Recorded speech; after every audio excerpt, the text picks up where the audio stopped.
Welcome to Unlapped. Holy smokes, we have a lot to get to. Max Verstappen breaks his own record with his 16th win of the season in Mexico.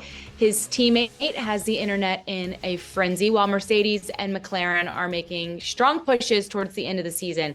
Katie George alongside Nate Saunders and Laurence Edmondson. Laz, you're fresh back from Mexico and now wearing your jumper. Much colder, I take it, in London this time of year? Yeah, it is. I don't feel too fresh back from Mexico actually, because I got a bit unwell on the Sunday. I'll leave that to the listeners' imagination. So yeah, it was a bit of a ropey end to that trip, and quite glad to come back to London ahead of the Brazilian Grand Prix, because a few colleagues and a lot of people within the sport are doing Austin, Mexico, and Brazil. And in a way, it sounds like it makes sense, doesn't it? They're all, in that Western hemisphere, but the flight from Mexico down to Brazil is like 9 hours plus.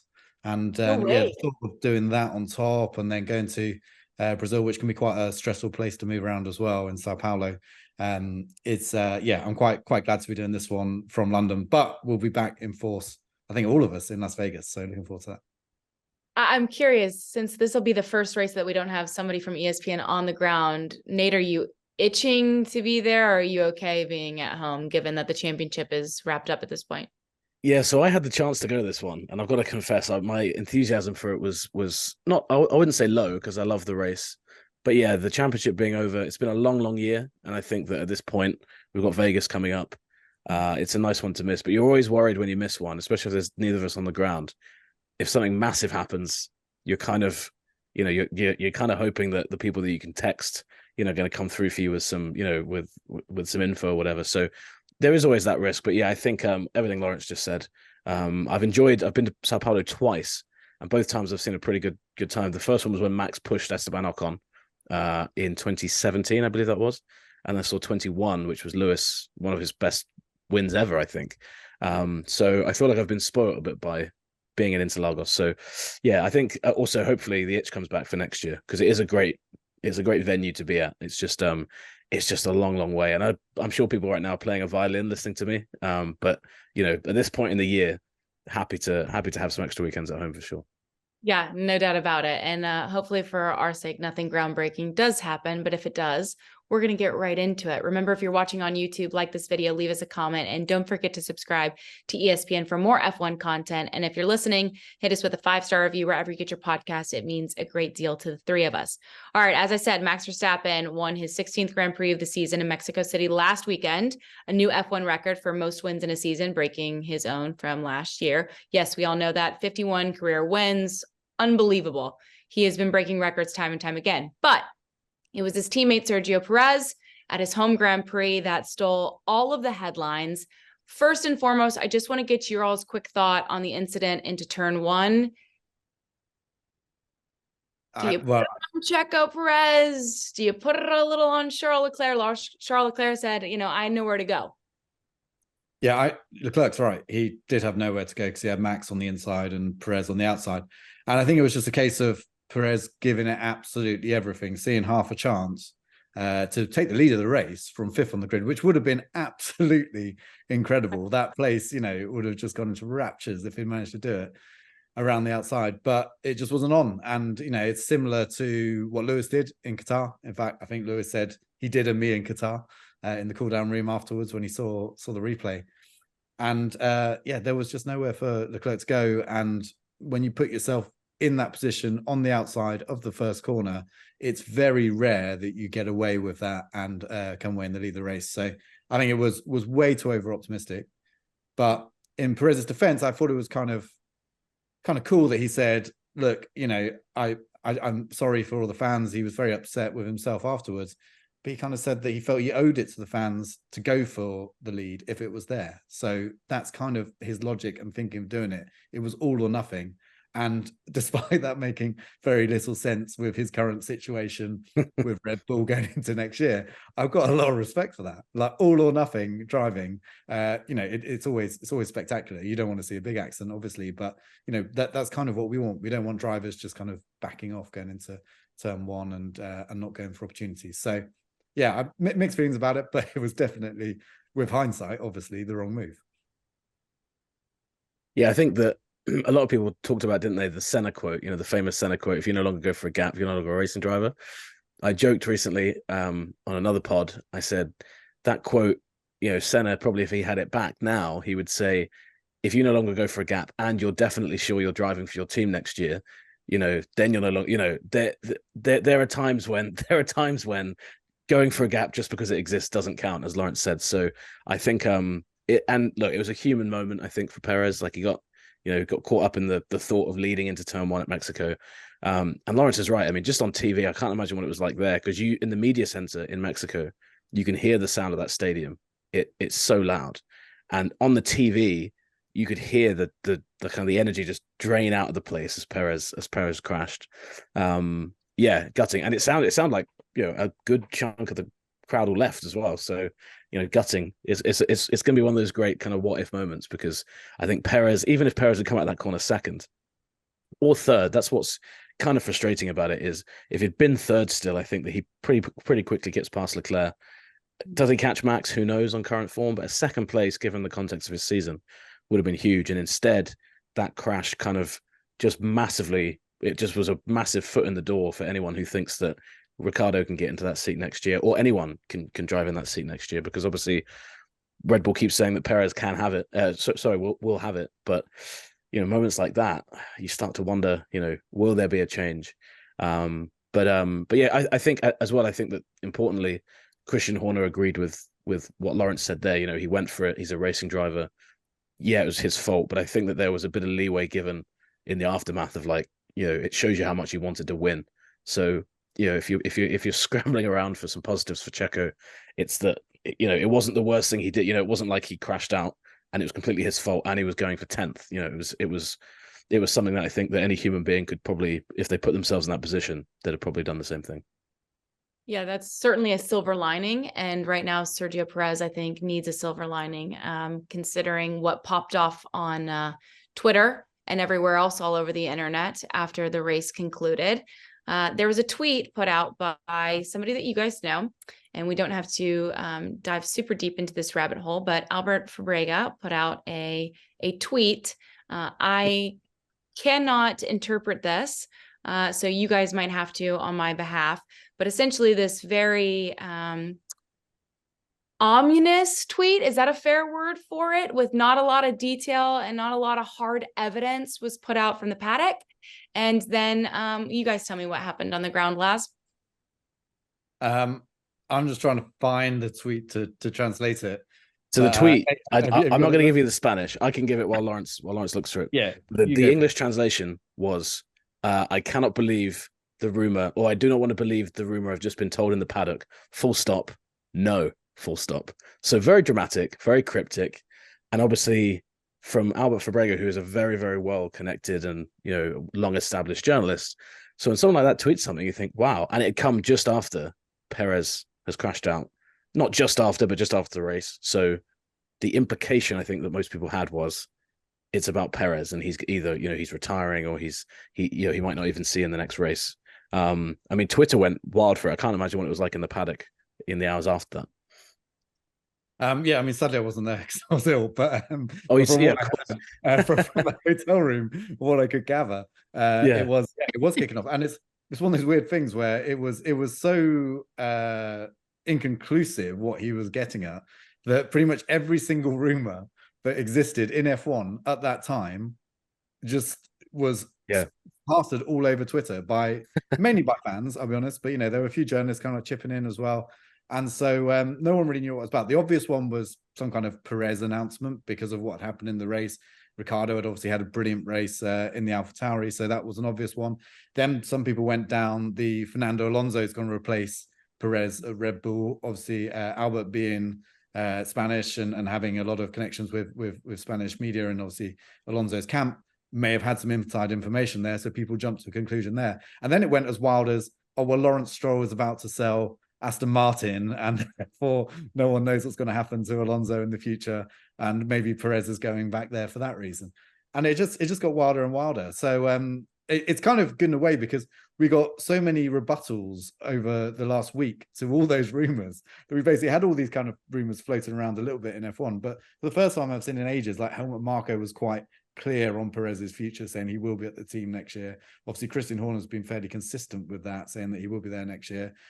Alonso's come out and said there will be consequences. This is in the Brazil paddock this weekend. There will be consequences for people who spread rumors like that. So, I mean, the story is kind of and he refused to elaborate what the consequences would be. I think every journalist has asked him, "What do you mean by that?" And he said, "I'm not, I won't explain." So that's just add that into the book of great Fernando Alonso quotes. But Laurence, sorry, carry on. Yeah, no, exactly. No, that's very true. And then for this single tweet, which I'd like to think, knowing Albert and kind of his Twitter feed as well, which is generally like spot on. It's usually like technical stuff. He does these great comparisons on every Thursday, long before like most people get a look at the cars. He's down in the pit lane checking them out. So there's a lot of respect for everything that he puts together. And I'd like to think this was just a relatively innocent thing where he had heard something and just for whatever reason thought, right, this is about to break. I want to get slightly ahead of the curve here. But I just feel like in doing that, even if it was an instant tweet, it just kind of unleashed this torrent of rumors around the internet, most of which have now been denied. But at no point, I think, has he, as far as I'm aware, has Albert said what it actually was, or even really. So he's clarified to say that it wasn't about a driver switching teams. So he's clarified that. So I think that's. But that was only yesterday that he said that. So it's kind of like, don't know why the clarification didn't follow the tweet. So then of the rumors, then, if it's not about a driver switching teams, of the rumors that were listed by Laz, that would leave Perez to retire or Laurence Stroll to sell Aston Martin.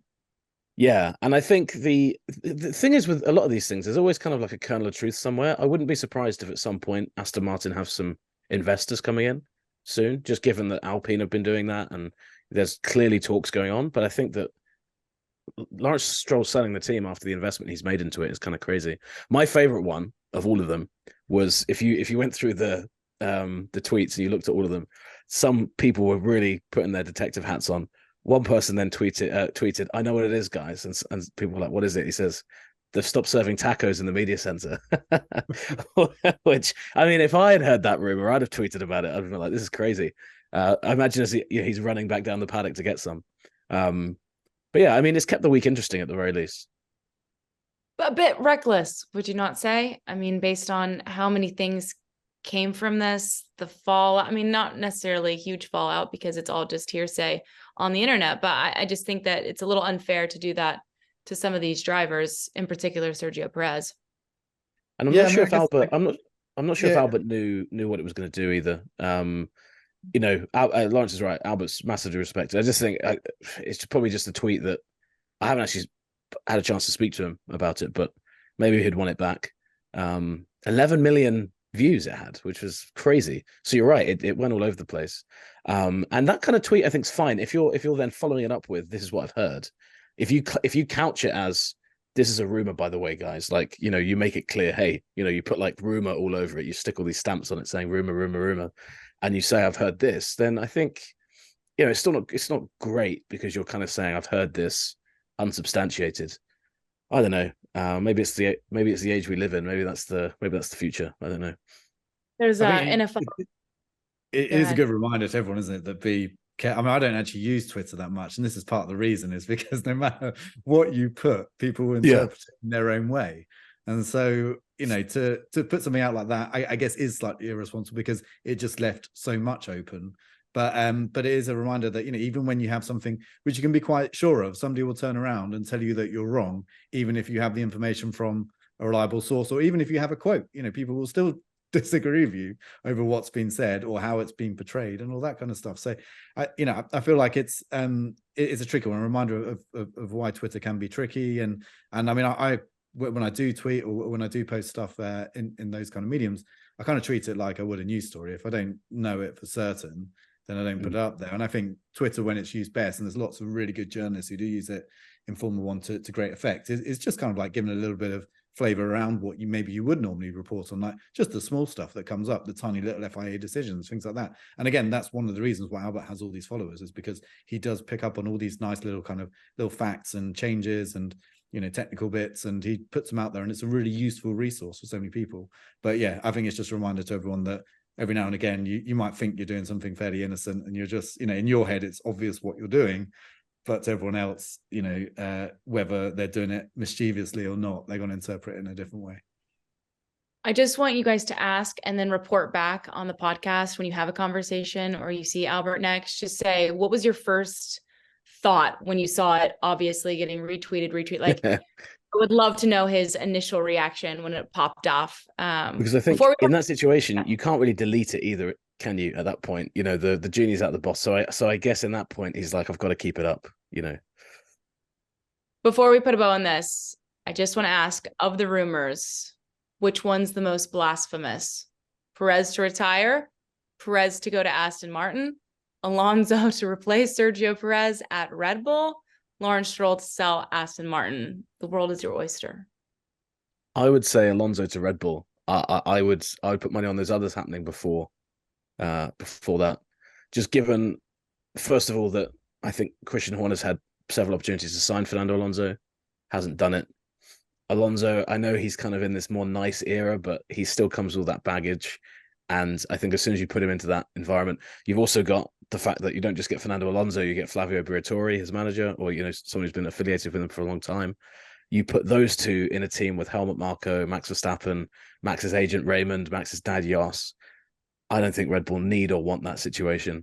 And it's a lot of personalities in one room. Yeah, I mean, it's just an absolute nightmare. And you'd probably then go to the other issue, the other side of the spectrum, to the current one, where the current one is Perez is not as good as Verstappen. I think in that situation, Alonso and Max would be pretty close. I think they'd be clashing a lot more. There'd be a lot more infighting within the team. You've got to ask yourself, which one is the better situation to be in? I think that at the moment, given how far ahead Red Bull is, the better situation is to be in with Perez. You'd rather have a driver that's just not really causing you headaches with the other driver. He's just causing you headaches because he's not scoring points. But yeah, Perez retiring, slightly less blasphemous, but still a little bit. I don't see why he would at this point. I think when he leaves Red Bull, he's going to have other suitors. There's going to be other people interested. So I don't know. I think the worst of the rumors is to start talking about teams being sold. Also, because that came from nowhere, as far as I was concerned. Yeah, I said Laurence Stroll might be selling Aston Martin, because not only then are you dealing with a pretty punchy rumor, you're also dealing with people's jobs and security and stuff going forward. So I think that's obviously an irresponsible one to put around. We should say that Albert didn't at any point hint that was the case. There was no indication from him that it was Aston Martin being sold. That seemed to purely come from the imagination of Twitter users. So I think, there comes a time when it's very understandable as well from PR people or the drivers involved, when they're having rumors spread about them, to kind of come out with a pretty stern response and say, look, let's stop being silly and move on. And we'll keep you up. And sorry, Laurence and Kate, but just to put a final bow on it, and I'm not sure if we're going to, but Ricciardo actually spoke about this today, didn't he? I wasn't sure if that was the next place we were going to go with it, but he's also kind of just drawn a line under it as well and said there's been no talks with Red Bull, which is information I've heard from multiple places as well. I think he knows that there's a possibility that could open up next year, but everything we've heard this year has been Perez is staying. Ricciardo basically confirmed that today in the media stuff. I don't know. It's a shame Laurence Stroll doesn't have a media session, because I think this one would be quite an entertaining one. I'd say. All right. No more rumors, straight facts from here on out. The Brazilian Grand Prix preview is upon us. Let's start with Mercedes, because obviously Lewis Hamilton got big points in the hunt for P2. He's now 20 points behind Perez, 3 races to go. We saw some awesome overtakes from him in Mexico. This is a home race, if you will, for Lewis Hamilton, a special track certainly for him in Brazil. Do you feel like this is finally the track, the place that Mercedes could break through, and we don't see Max Verstappen or Red Bull sitting atop the podium? I think it could be, yeah. I mean, this was the race they won last year, the one race they won with George Russell winning it last year. And then if you look at the last 2 races, okay, they got disqualified from the US, and it's fair to have an opinion on that and say that the car was running illegally. Therefore, it's right that it didn't count, but the performance was there, and the margins by which the car was illegal were very small. So sure, they gained a tiny bit of performance from it, but it wasn't a huge amount. And then that performance was backed up again by not so much a qualifying pace, although they weren't actually that far off Max. It's just, less than 3 tenths, 2.5 tenths of a second. And the race pace was fantastic. It was superior to Ferraris. It would have been interesting to see what would happen if Lewis had qualified a bit higher up the grid. and was able to challenge the Red Bulls into the first corner. So because Lewis, remember, got the fastest lap on the final lap in Mexico. That that was pretty impressive. So things are definitely going in the right way. Lewis said today in Brazil that he's not believing that this is some kind of major breakthrough, and his whole kind of situation with the competitiveness of the car is about to change because they had a similar feeling last year and that proved to be false. So I think we still have to be a little bit careful. But if there's a track that's going to suit that car, I think Brazil could well be it, based on last year, but also based on the characteristics of the car this year. So we can just see how they go. And I think realistically, when you look at the other two races afterwards, Las Vegas and Abu Dhabi, this is definitely the best shot for Mercedes to stand a chance, because I think Abu Dhabi will probably be a Red Bull track, and Las Vegas is so open. We know so little about it that at this stage you have to say that Brazil's a better shot. An interesting note and worth pointing out, after 11 years with Mercedes, Nate, Chief Technical Officer Mike Elliott is going to lead the team. How big of an impact will that have on Mercedes? And I believe he was the one who was behind the zero pod kind of design. Yeah, so he oversaw that department that that pioneered that. And I mean, it's been an interesting situation to follow with Mike Elliott. Earlier this year, he and James Allison effectively swapped roles. James Allison came back to head up the technical department, and or at least I think am I right in saying, Laurence, he's now James Allison's back to technical director, or is he executive technical director? He went to technical director, and Mike Elliott went the other way, chief technical officer. Yeah, so it was, and it was interesting at the time because Toto Wolff said, that's, I think the phrase he used, I actually looked back at it when I wrote the news story. He said, "It's Mike Elliott owning the process." What Toto Wolff said was, Mike Elliott said, "I think I'm going to be better for the team in this role, instead of the role he'd been in." The Mercedes didn't really elaborate on the reasons why, and I don't know whether a lot of people saw that news earlier in the year as a demotion for Mike Elliott. It's not, it doesn't exactly scream that you've got the most confidence in the guy, so maybe he's looked elsewhere. But the thing with Mercedes that's quite interesting, and it's quite impressive, is they seem to have a lot of talent. They've got depth in talent, and I know that a lot of people have gone off to other teams in recent seasons, but this is an opportunity for a lot of those people, working below that structure to make a name for themselves. And yeah, it's a shame for Mike Elliott, because I think his name will always be kind of associated with that zero side pod concept that they basically got rid of. And F1's all about innovation, and that was, that Mike Elliott and that department brought in something that was very, very different to the rest.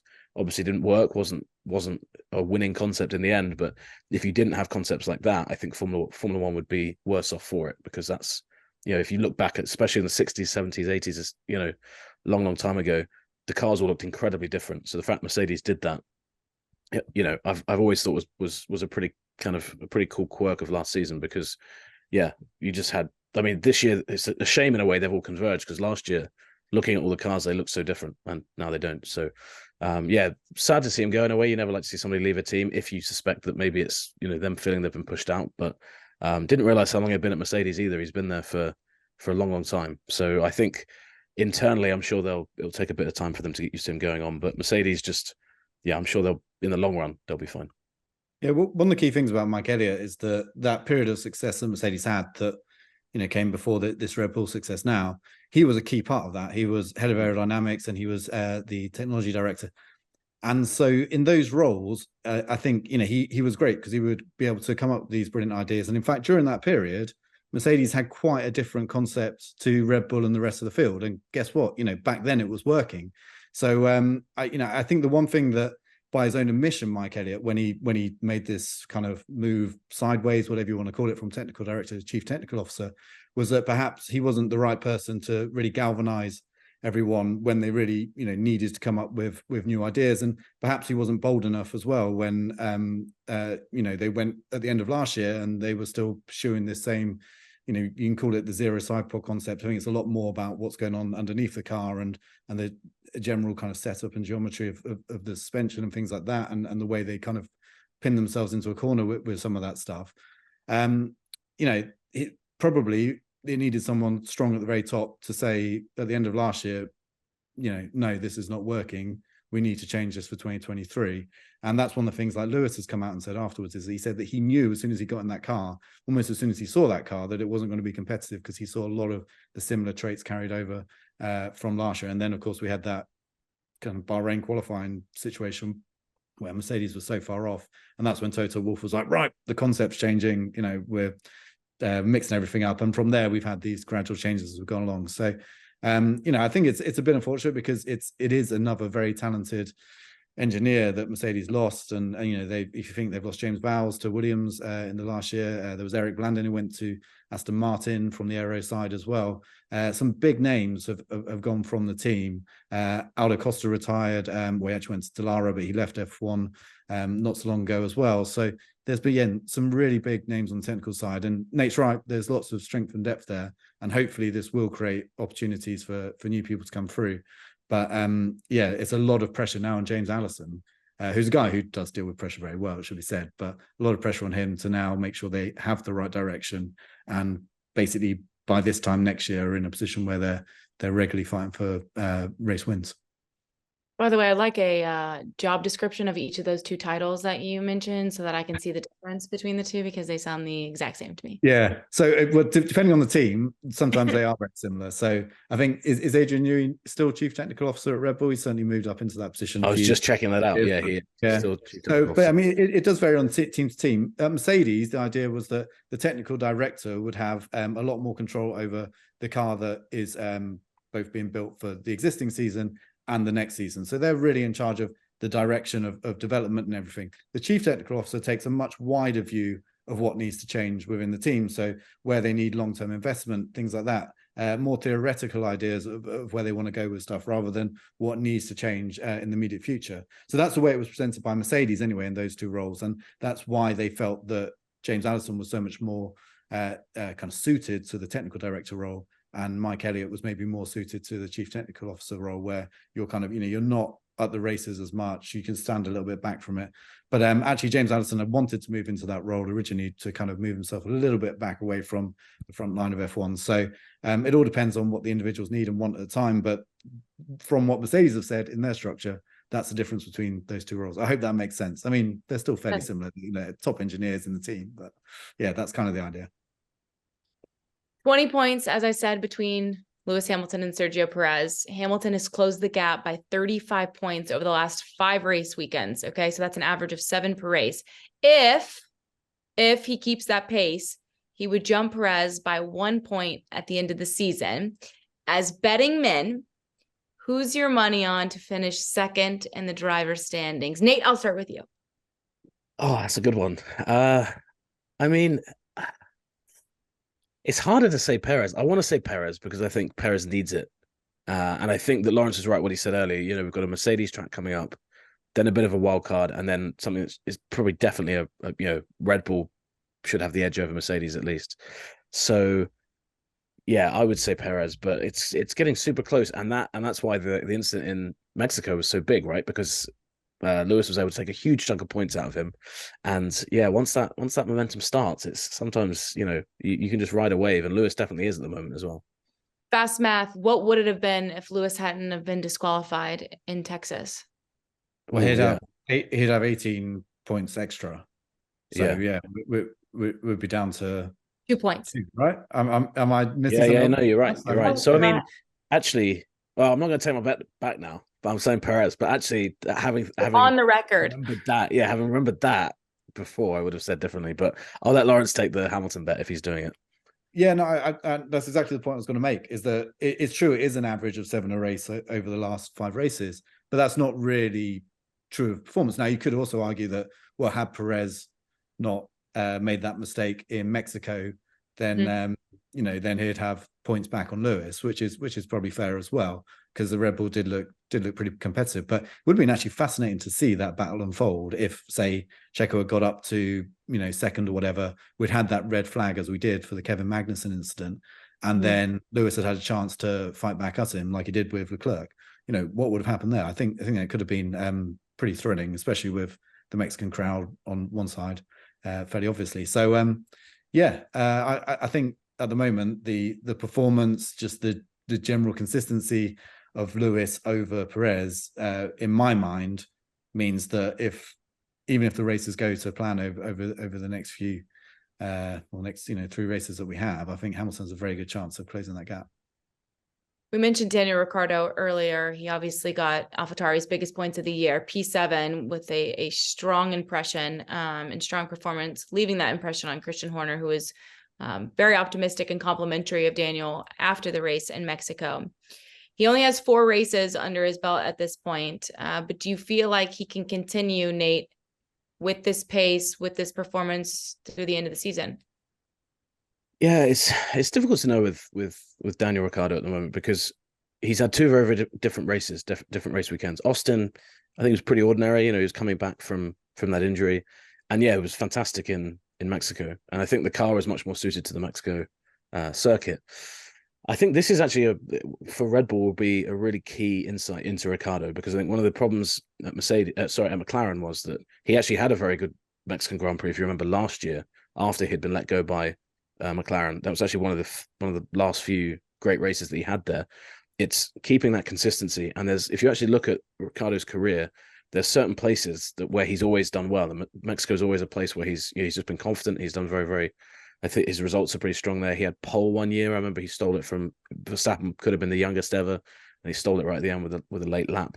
So he's always been good there. So I think that, yeah, I can see him kicking on. What's funny with Ricciardo at the moment, just as a quick aside, is he's driving with his little pinky out. I don't know if you saw that, because his because of his injury, he can't grip the steering wheel properly. So I'm not sure at the moment if he's driving at full capacity, because he said at the moment that's quite uncomfortable. But I don't know, a place like Brazil, I don't know. He said today that the sprint weekends might be a bit tougher on him. But yeah, it's great to see him back. And I think that one of the things that you could tell from talking to people around Ricciardo was, obviously he was upset to miss all those races, but I think he felt there's a real good string of races there where the AlphaTauri should have been a lot stronger than the car that Nick de Vries had, for example, at the start of the season. So maybe we're just seeing that now. But yeah, he's definitely confident, and I think that Ricciardo is one of those guys, especially that a confident Ricciardo is a Ricciardo that performs well. And if he can keep it going in Brazil, then there's no reason he can't, because I think that he especially is all down to his confidence. And right now he seems to be in a really good place. When you look at the rest of the grid, Lando went from 17th to 5th in Mexico. Hell of a drive. Aston Martin desperately needs a result. Ferrari's trying to turn strong qualifiers into strong results, certainly. And obviously Piastri continues to just be so solid as a rookie. Who do you have your eye on when it comes to Brazil, Laurence? Yeah, it's a good question, actually. I think how competitive McLaren and Ferrari can be relative, because we already talked about Mercedes looking quite good. I think that's interesting. And as you say, like, Leclerc is on 2 pole positions in a row, which is just so Leclerc, isn't it? To be pulling out these amazing qualifying laps, but then not having the car underneath him. And I think that's what it is, rather than Leclerc himself, to then turn that into results in a race, which is pretty frustrating to watch. So I think it's a similar story we've had going forwards. Also, whether Williams turn up at any single race, at the moment they're looking good. We just talked about Ricciardo and AlphaTauri. While I think Ricciardo's result in Mexico was really, really good, Tsunoda also got a good result in the USA. Obviously got the fast lap there as well, which was a bit of a surprise. And so they've turned a corner with their performance of the car. And meanwhile, you have these teams which are really struggling, and Aston Martin's one of them, absolutely. And Haas as well is another, which has brought a big update, but it's just not really clicked. So, Nate, I've stolen everything there and said it's all going to be exciting. I've done that before, though. That's right out of the Nate Saunders playbook. I usually do that. Right back. Yeah, I was going to say Aston. I think that Aston is just the story that they've fallen away so much from where they were at the start of the year. Double DNF last time out. And yeah, because obviously we're trying to work out what Aston Martin will get next year. Obviously, it's difficult to predict that with certainty, but they just seem to have fallen so far off of that pack of McLaren, Mercedes, and Ferrari who are chasing Red Bull. 6 months ago, after the start of the year, you'd have thought, well, they're going to be going into it, into next season hot on Red Bull's heels, but they really haven't. So we need to see some improvements there. I think that Alonso always comes out and puts on a brave face afterwards. But I think there's clearly some frustrations of how things are going there, because at one point he was talking about winning races and now they're barely finishing them. So, yeah, good. Curious to see how they get on and whether they can kind of stop this slide a little bit.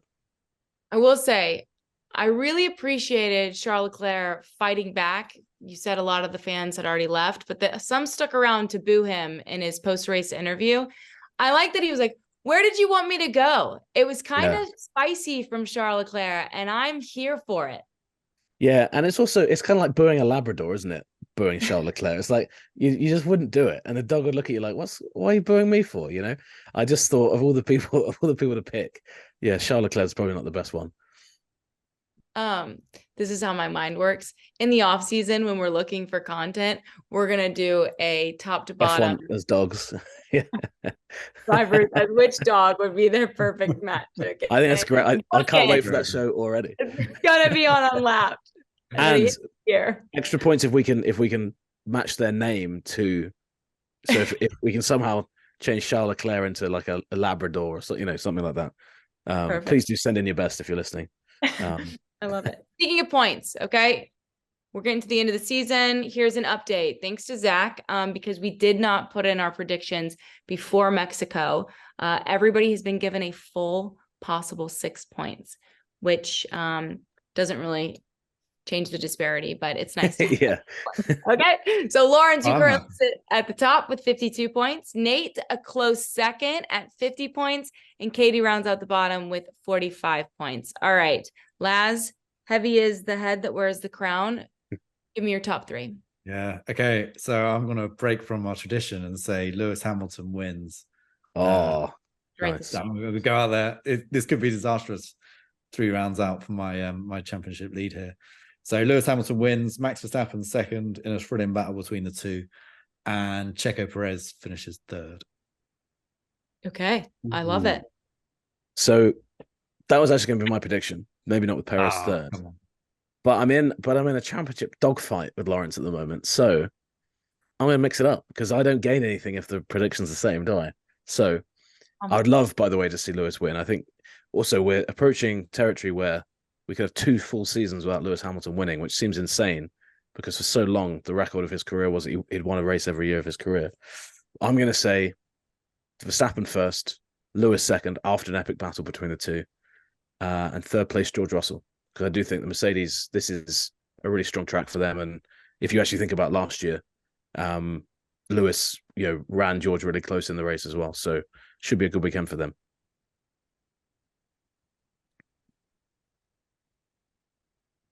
Hard. I'm going to go with Max because that's not hard because I can't play around like Laurence can with some of his picks. I don't have that luxury. Max at the top. But you just picked Lewis, Nate. That's okay. I'm going to go with you. I'm going to ride with you. Lewis in second. We're trying to beat Laurence at this point. So I think we need to change our mindsets from predicting accurately and just how we're going to accumulate points. Roll the dice. Okay. That's what I'm doing now. This isn't about predicting correctly. It's just about beating Laurence to, scrabbling around. I think you've got a safer bet than me on the basis of this season. Well, but yours is definitely the more fun of the two. Yeah. Lewis winning. Mercedes winning. Have with a 2-point lead. Max, Lewis, Charles. I'm going to re-rack them from Mexico, okay? Nice. Yeah, I like that. That'd be a good race. Mm. Well, and no, not Austin as well, because Lando was third, wasn't he, in Austin? Charles was fourth. Yeah. So Carlos ended up on the podium. So sorry, before the disqualification. Yeah. I mean, yeah. And Leclerc was sixth, I think, and got booted. Don't forget the asterisks of that race. How could you not? Yeah. No, I was just thinking where they were before. Yeah, never mind. It was Leclerc's disastrous strategy because he did start on pole, but didn't work out. Don't bring it up. We were just hyping him. They won't do it again. They won't do it again. They won't do it again. They've learned the lesson. As always, I appreciate y'all's time. Enjoy the week at home. Enjoy the Brazilian Grand Prix. We'll be back with more action to unpack on Unlapped. Thanks for listening. Remember, follow ESPN for more F1 content and hit us with a 5-star review wherever you get your podcasts. Enjoy the weekend, guys. Cheers.